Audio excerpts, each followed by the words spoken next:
नमस्कार दोस्तों, स्वागत है आपका हमारे इस YouTube चैनल स्टडी एरा पे। Today we are going to start a new topic of class 10th science. The very first unit is chemical reaction and equation.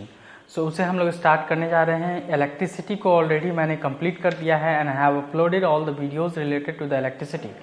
हम लोग जो ये वीडियोज़ बना रहे हैं, ये these all are based on the CBSE 10th board exam.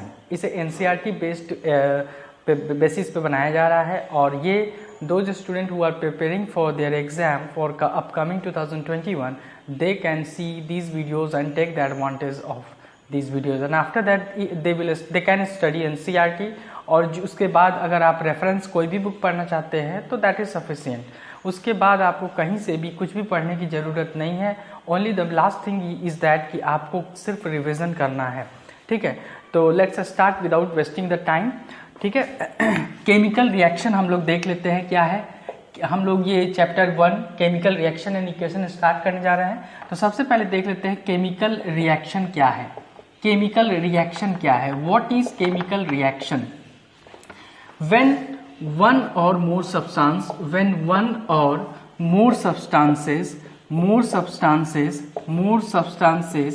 combine together to form new substance, then it is called chemical reaction। तब इसे हम लोग क्या बोलेंगे? केमिकल रिएक्शन बोलेंगे। जब कोई भी एक या एक से अधिक कोई भी सब्सटेंस कंबाइन होता है तो वो तीसरा प्रोडक्ट देता है। We will see the example so that it will be clear, more clear. ठीक है ना, ज़्यादा क्लियर होगा। And it is not reversible reverse by physical method. Physical method से इसे रिवर्स नहीं किया जा सकता है। फिजिकल मेथड से नहीं किया जा सकता है। अब फिजिकल मेथड कौन कौन सा है? फिजिकल मेथड कौन कौन सा है उसे एक बार देख लेते हैं।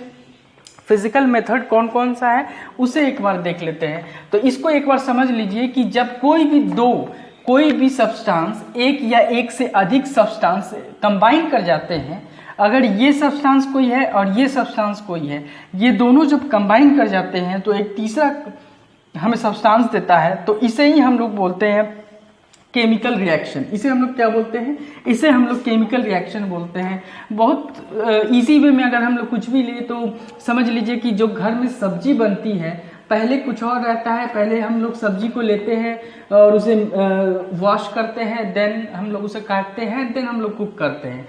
ठीक है, तो जो प्रोडक्ट मिलता है वो क्या मिलता है? वो कुछ अलग प्रोडक्ट मिलता है और उससे वो कंबाइन करने से पहले क्या था? कुछ और था, वो कुछ और था। तो यही हमारा केमिकल रिएक्शन है। ठीक है, अब हम आ जाते हैं ये फिजिकल मेथड में कौन कौन सा मेथड है उसे देख लेते हैं। ये केमिकल रिएक्शन को हम लोग समझेंगे अभी थोड़ी ही देर में बाय एन एग्जांपल से, सो that it will be more clear. तो सबसे पहले देख लेते हैं फिजिकल मेथड। कितने फिजिकल मेथड है हमारे पास? फिजिकल मेथड कितने हैं हमारे पास? ठीक है, हम फिजिकल मेथड देख लेते हैं कि हमारे पास फिजिकल मेथड कितने हैं। फिजिकल मेथड हमारे पास कितने हैं? ठीक है, फिजिकल मेथड जो है हमारे पास, पहला जो है हमारे पास मैग्नेटिज्म है। दूसरा जो है हमारे पास सेंट्रीफ्यूगेशन है। तीसरा हमारे पास है डिस्टिलेशन है। चौथा जो है हमारे पास, इवापोरेशन है। ठीक है, और पांचवा हमारे पास फिल्ट्रेशन है। ये पांचों जो मेथड हैं, these all are physical method. ये सारे फिजिकल मेथड हैं। ठीक है, इसे आप नोट कर सकते हैं। ठीक है, फिजिकल मेथड ये है। अब आइए हम लोग देख लेते हैं सबसे पहले कि फिजिकल स्टेट कौन कौन से हैं। फिजिकल स्टेट से पहले हम लोग एक चीज देख लेते हैं। केमिकल रिएक्शन इन्वॉल्व्स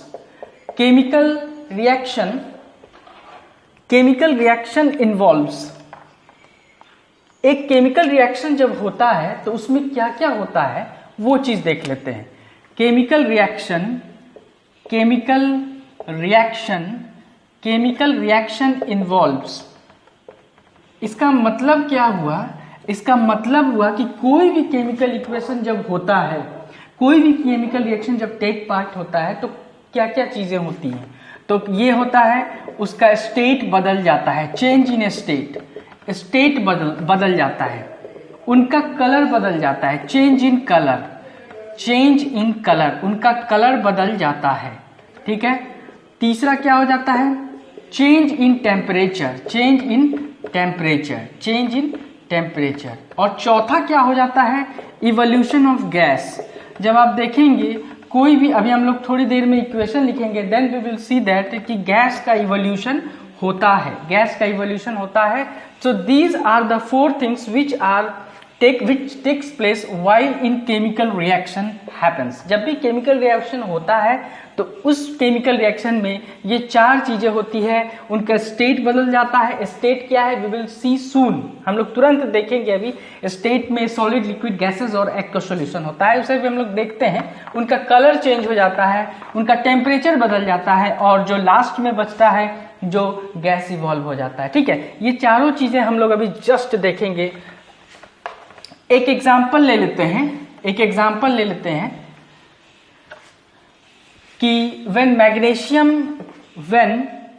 मैग्नीशियम, उससे पहले फिजिकल स्टेट कितना है उसको देख लेते हैं। फिजिकल स्टेट कितने फिजिकल स्टेट है उसको हम लोग देख लेते हैं। पहला जो फिजिकल स्टेट है वो है सॉलिड, वो है सॉलिड। दूसरा जो फिजिकल स्टेट है वो है लिक्विड, वो है लिक्विड। तीसरा फिजिकल स्टेट है हमारा गैस, और चौथा फिजिकल स्टेट है aqueous solution, aqueous solution. What is this aqueous solution, अभी हम लोग देखेंगे। ठीक है, तो ये 4 फिजिकल स्टेट है, आप इसे समझ लीजिए, याद कर लीजिए। ये 4 हमारे क्या है, 4 फिजिकल स्टेट है।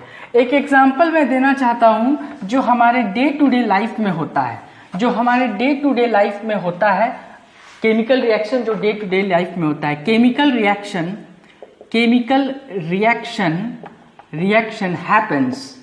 happens in our day to day life। हमारे प्रतिदिन जो हम लोग, हमारे जीवन में बहुत ऐसे घटनाएं होती हैं जिसे केमिकल रिएक्शन हम लोग बोल सकते हैं। पहला क्या है, digestion of food, digestion of food. Food का डाइजेस्ट होना भी केमिकल रिएक्शन है। फूड का डाइजेस्ट होना क्या है, केमिकल रिएक्शन है। हम लोग भोजन करते हैं तो क्या हो जाता है, जो भी खाते हैं वो सलाइवा के साथ मिक्स होके वो सबसे पहले स्मॉल पार्टिकल्स में ब्रेक हो जाता है। ठीक है, सलाइवा उसको जितना ज़्यादा सलाइवा उसमें मिक्स होगा उतना ही डाइजेशन में आसानी होगी हमें। ठीक है, खैर this digestion unit you will study in the biology section. ठीक है, तो हम लोग देख लेते हैं डाइजेशन ऑफ फूड। ठीक है, डाइजेशन ऑफ फूड। नेक्स्ट में हम लोग देख लेते हैं कि जो डाइजेशन ऑफ फूड होता है वो हमारा केमिकल रिएक्शन का एक एग्जाम्पल है। ठीक है, केमिकल रिएक्शन का एक एग्जाम्पल है। दूसरा, वी इनहेल O2, ऑक्सीजन को हम लोग लेते हैं, एंड एक्सेल CO2। ठीक है, ऑक्सीजन लेते हैं और CO2 को बाहर देते हैं। ठीक है, बाहर फेंकते हैं। थर्ड में क्या है, रस्टिंग ऑफ आयरन। ये स्लो प्रोसेस है। This is a slow process है।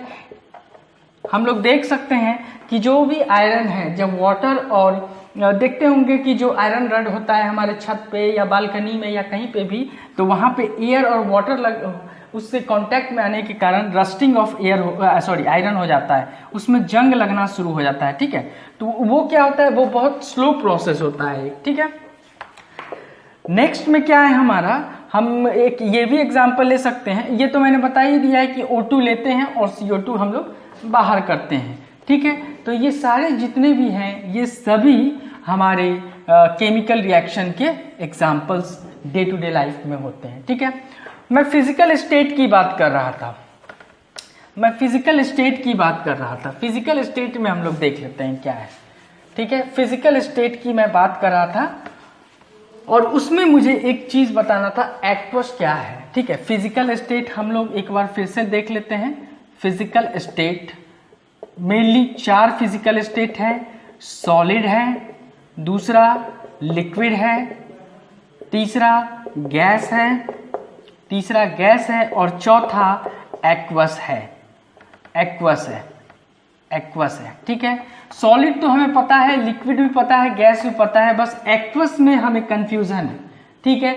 एक चीज नोट कर लीजिए आप लोग कि सॉल्यूशन जो होता है, कोई भी solution is equal to solute plus solvent होता है। अगर कोई भी सॉल्यूशन है तो वो मिक्सचर होता है सॉल्यूट का प्लस सॉल्वेंट का, ये सॉल्यूशन होता है। इसे ध्यान से समझ लीजिए। जो भी student those student who are planning to take science subject as their dream for engineering department for 11th-12th, उनका सामना हमेशा इनसे होगा, सॉल्यूट एंड सॉल्वेंट से होगा in the chemistry department, in the chemistry subject. अगर वो इस चीज से जान पहचान यहाँ पे अभी नहीं करते हैं तो यही सॉल्यूट और सॉल्वेंट क्लास 11th में उनकी जान ले लेगा। ठीक है। तो आइए हम लोग देखते हैं। तो सॉल्यूशन का मतलब होता है सॉल्यूट प्लस सॉल्वेंट। अब हम लोग आ जाते हैं यहाँ पे एक्वस क्या होता है। एक्वस में क्या होता है कि in this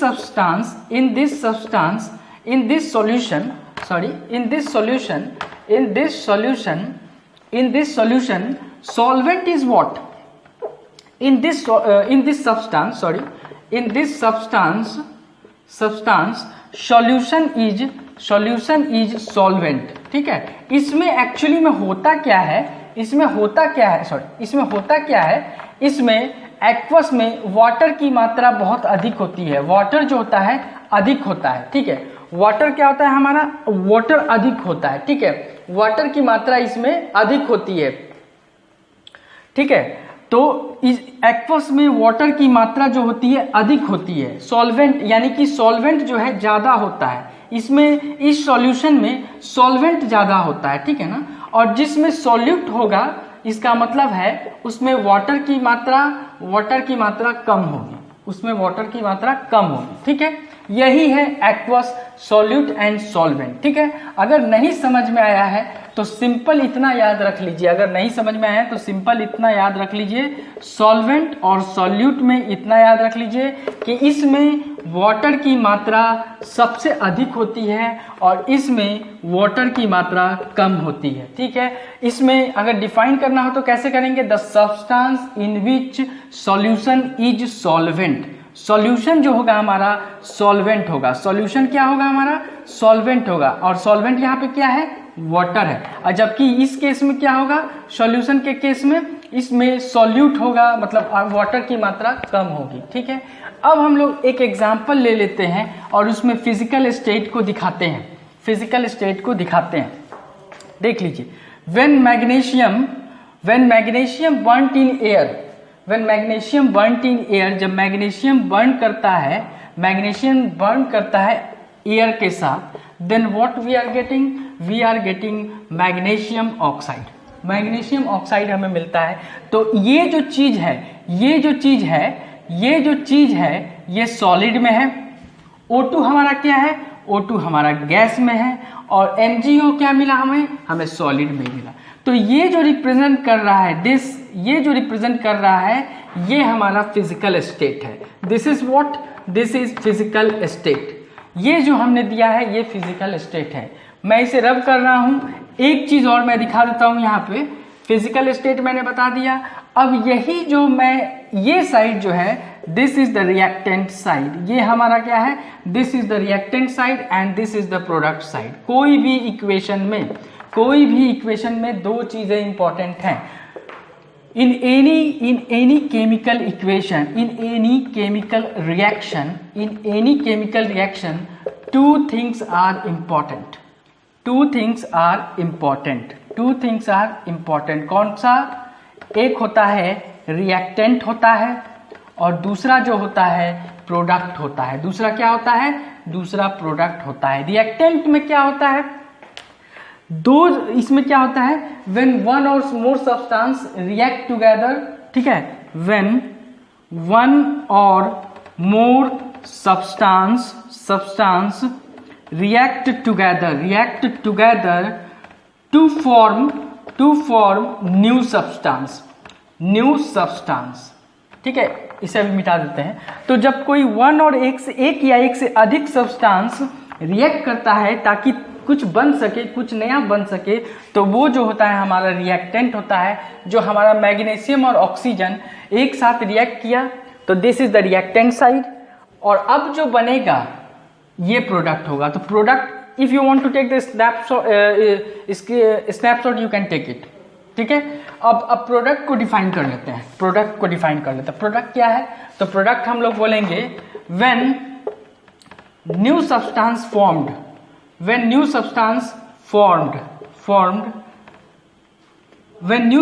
formed from the reactant side, when new substance formed after combination of one or two substance। देखिए एक चीज क्या है, ये डेफिनेशन जो है आप खुद से बना सकते हैं। ये डिफिनेशन खुद से भी बना सकते हैं कि जब एक या एक से अधिक जब रिएक्ट करता है, एक साथ कंबाइन होता है, तो वो रिएक्टेंट होता है, और जो बनता है, जो फॉर्म होता है, the new substance which are formed, that is nothing but product. उसे क्या बोलते हैं? उसे प्रोडक्ट बोलते हैं। अब हम आ जाते हैं, अब हम लोग देख लेते हैं केमिकल रिएक्शन की बात तो हम लोगों ने कर ली। अब हम लोग बात कर लेते हैं केमिकल इक्वेशन की। इसकी बात करते हैं। इसकी बात तो हमने कर ली, ठीक है। अब हम आ जाते हैं केमिकल रिएक्शन की बात हम लोग कर लेते हैं, ठीक है। केमिकल रिएक्शन की बात हम लोग कर लेते हैं। तो आइए देख लेते हैं, सॉरी, केमिकल इक्वेशन की बात कर लेते हैं। केमिकल इक्वेशन की बात कर लेते हैं। केमिकल इक्वेशन की हम लोग थोड़ी बात कर लेते हैं, थोड़ा इसे समझ लेते हैं कि ये एक्चुअली में है क्या। तो केमिकल इक्वेशन क्या है कि व्हेन वन और more substance form a new substance, when chemical reaction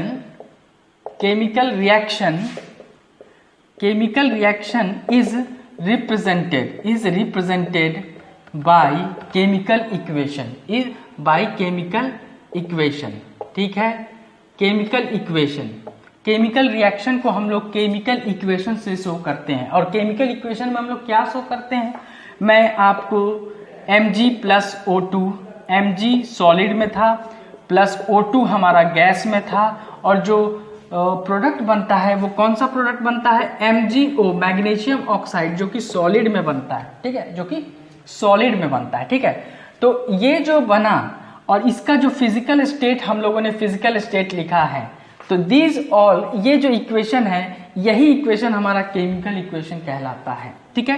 तो हम कैसे डिफाइन करेंगे, chemical reaction is represented by chemical equation in which we can represent physical state also. उसमें फिजिकल स्टेट को भी हम लोग बता सकते हैं in at reactant and product side, ठीक है।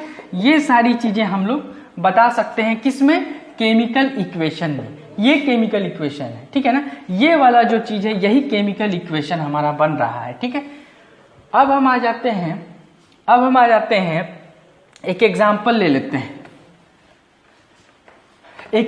ले लेते हैं और उससे हम लोग बैलेंसिंग समझ लेते हैं कि how to balance the chemical equation.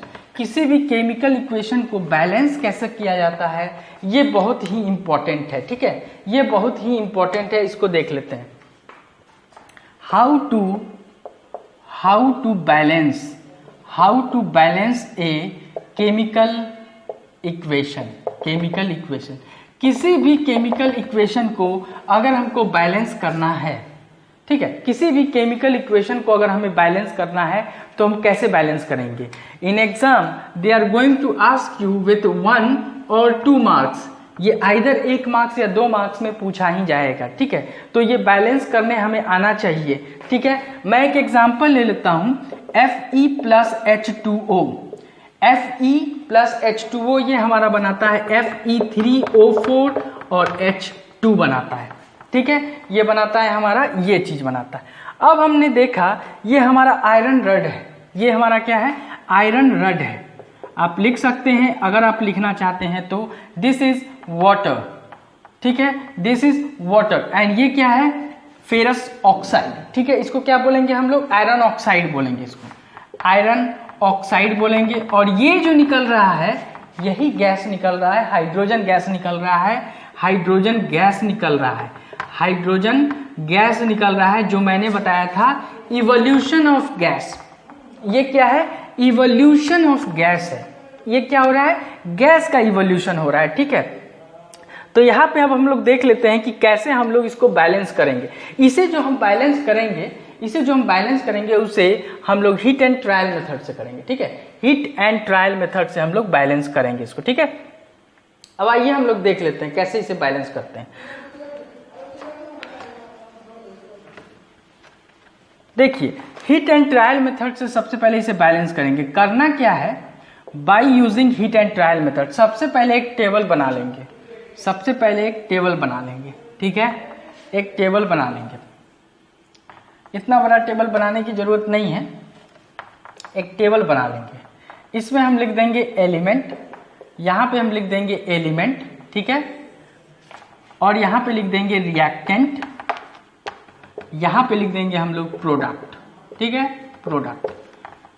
अब देख लीजिए कितना इस केमिकल इक्वेशन में कितना एलिमेंट है, कितने एलिमेंट है। तो एक आयरन है, Fe लिख देते हैं। ठीक है, दूसरा कौन सा है, हाइड्रोजन है, और तीसरा कौन सा है, ऑक्सीजन है। आपको पीरियोडिक टेबल्स में 1 to 25 तक एलिमेंट याद करने होंगे। अगर आप 30 तक याद कर लेते हैं तो बहुत अच्छी बात है, लेकिन इससे ज़्यादा याद करने की ज़रूरत नहीं है, लेकिन कम से कम 30 तक आपको याद रहना चाहिए। ठीक है, 30 तक आपको याद रहना चाहिए, क्योंकि एटॉमिक मास तभी आप निकाल पाएंगे, देन ओनली। ठीक है, अब हम आ जाते हैं यहाँ पे अब हम लोग आ जाते हैं, फिर यहाँ पे आयरन है, फिर ठीक है Fe है, आयरन। रिएक्टेंट साइड में आयरन के आगे कितना लगा हुआ है, कुछ भी नहीं लगा हुआ है, इसका मतलब 1 है। हाइड्रोजन के पास कितना है, 2 मॉलिक्यूल है, तो हम लोग क्या लिख देंगे, 2। ऑक्सीजन के पास कितना है, कुछ भी नहीं लगा हुआ है, मतलब 1। अब हम आ जाते हैं प्रोडक्ट साइड में। प्रोडक्ट साइड में आयरन के पास कितना लगा हुआ है, इधर कुछ भी नहीं है, इधर कितना है, 3। ऑक्सीजन में कितना है, 4 है, तो ऑक्सीजन के सामने, सबके सामने सामने लिखेंगे 4। यहाँ पे हाइड्रोजन के पास कितना है, 2 मॉलिक्यूल है, 2 है, तो हमने H2, 2 हाइड्रोजन है, मॉलिक्यूल नहीं है, 2 हाइड्रोजन है। ठीक है, हमने लिख दिया। अब हम क्या करेंगे, दोनों को इक्वल करेंगे। यहाँ सबसे पहले Fe के लिए आते हैं, तो Fe में यहाँ रिएक्टेंट साइड में 1 है, प्रोडक्ट साइड में 3 है, तो क्या करेंगे, इसे 3 से मल्टीप्लाई अगर हम कर दें तो रिएक्टेंट और प्रोडक्ट दोनों इक्वल हो गया। जैसे ही दोनों इक्वल हो गया, बस हम अपने केमिकल इक्वेशन में जाते हैं और रिएक्टेंट साइड में Fe में 3 से मल्टीप्लाई कर देते हैं। ठीक है, अब देख लेते हैं यहाँ पे Fe से मल्टीप्लाई जब हमने किया तो किसी अदर जो एलिमेंट है उस पर कोई इफेक्ट अभी नहीं पड़ा है। अब हम हाइड्रोजन को चेक कर लेते हैं, हाइड्रोजन 2 है, यहाँ भी हाइड्रोजन 2 है, मतलब हमारा हाइड्रोजन सही है, इसको हमें कुछ भी करने की जरूरत नहीं है। अब आ जाते हैं ऑक्सीजन। यहाँ पे ऑक्सीजन हमारा 1 है और यहाँ पे हमारा 4 है, तो रिएक्टेंट साइड में हमें क्या करना पड़ेगा, 4 से मल्टीप्लाई करना पड़ेगा, देन 4 हो गया, तो मतलब रिएक्टेंट साइड और प्रोडक्ट साइड दोनों साइड हमारा क्या हो गया, इक्वल हो गया। जैसे ही इक्वल हो जाएगा तो हमने मल्टीप्लाई कहाँ किया है, रिएक्टेंट साइड में किया है। कितने से किया है, 4 से किया है, तो रिएक्टेंट साइड में हम लोग जाएंगे और यहाँ 4 से मल्टीप्लाई कर देंगे। ठीक है, यहाँ 4 से मल्टीप्लाई करेंगे, तो हमने तो ऑक्सीजन को तो मैनेज कर दिया, लेकिन इस चक्कर इसमें क्या हो गया, हाइड्रोजन हमारा बढ़ गया। हाइड्रोजन कितना हो गया रिएक्टेंट साइड में, 4 × 2 8 हो गया, 8 हो गया। तो हमें क्या करना पड़ेगा, कितना हाइड्रोजन हुआ, यहाँ पे 8 हुआ, तो पहले आप 8 इसको लिख दीजिए, 8। रिएक्टेंट साइड में हमारा हाइड्रोजन 8 हो गया है, तो हमें प्रोडक्ट साइड में भी 8 बनाना पड़ेगा। ये 8 कैसे आया आप समझे, ये 8 आया जब हम ऑक्सीजन के लेवल को मेंटेन कर रहे थे, तब हमारा हाइड्रोजन का लेवल बढ़ गया है। तो हम क्या करेंगे, अब हम प्रोडक्ट साइड में जाकर हाइड्रोजन को मैनेज करेंगे। तो हाइड्रोजन में हम क्या करें कि 8 हो जाए, तो 4 से अगर मल्टीप्लाई कर दे तो 8 हो जाएगा।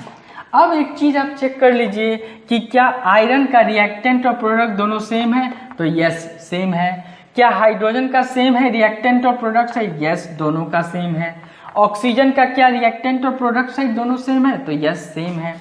तब देख लीजिए हमने क्या किया, 4 से यहाँ मल्टीप्लाई किया है, तो प्रोडक्ट साइड में 4 से मल्टीप्लाई करना पड़ेगा, कहाँ पे, यहाँ पे करना पड़ेगा। अब हमारा जो ये इक्वेशन है, ये इक्वेशन हमारा बैलेंस्ड हो चुका है। ये इक्वेशन क्या हो चुका है हमारा, ये इक्वेशन हमारा बैलेंस्ड हो चुका है। ये अब इसे बैलेंस करने की कोई जरूरत नहीं है, हमने इसे बैलेंस कर दिया है। तो इसी तरीके से आप इसे बैलेंस करेंगे। अब एक चीज और समझ लीजिए, अगर कोई इक्वेशन बैलेंस्ड नहीं रहता है, एक पॉइंट लिख लीजिए आप लोग, एक पॉइंट लिख लीजिए कि when any chemical equation is not balanced, then it is called क्या बोलेंगे इसको, skeletal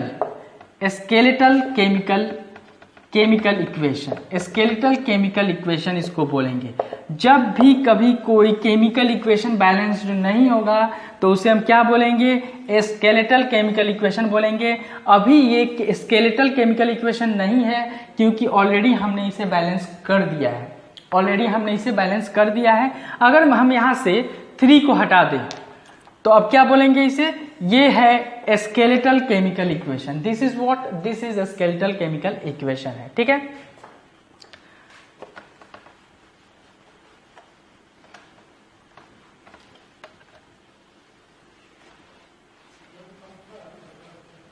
तो आज का क्लास हम लोग यहीं तक रखते हैं। आज हम लोग अपने क्लास को यहीं तक रखते हैं। आगे के क्लास में हम लोग देखेंगे कि हमें केमिकल इक्वेशन को बैलेंस करने की क्या ज़रूरत है, what is the need to balance chemical equation, क्यों इसे बैलेंस करना ज़रूरी है। तो उसमें 2 लॉ हैं, उस लॉ को हम लोग देखेंगे अपने नेक्स्ट क्लास में। आप हमारे साथ, आशा करते हैं कि आपको सब कुछ समझ में आया होगा। आप कमेंट कीजिए और अगर आपने हमारे चैनल को सब्सक्राइब नहीं किया है तो सब्सक्राइब कर लीजिए, so that you will get the latest notification of the videos which are uploaded by the Study Era, ठीक है। तो और शेयर कीजिए, अपने सारे दोस्तों को इसे बताइए हमारे स्टडी एरा के बारे में कि यहाँ पे क्लासेस चल रहे हैं। और आगे भी जब अभी हम लोग केमिस्ट्री पढ़ा रहे हैं और आगे इसे पढ़ाने के बाद फिर फिजिक्स पे भी चलेंगे, मतलब पूरा फिजिक्स और केमिस्ट्री को हम लोग कंप्लीट करेंगे। And I will try to biology के लिए कोई अदर फैकल्टी मैं लाने का सोच रहा हूँ। अगर कोई फैकल्टी आता है, due to lockdown corona virus का जो इफेक्ट है उसके कारण हम कोई अदर फैकल्टी नहीं ला पा रहे हैं, but I will try from my self कि मैं स्पेशली बायोलॉजी के लिए कोई फैकल्टी ला सकूं। अगर ऐसा होता है देन बायोलॉजी का भी क्लास स्टार्ट होगा। तो आप हमारे साथ बने रहिए और हमें सब्सक्राइब जरूर कीजिए। आज के लिए इतना ही। Thank you and have a nice day.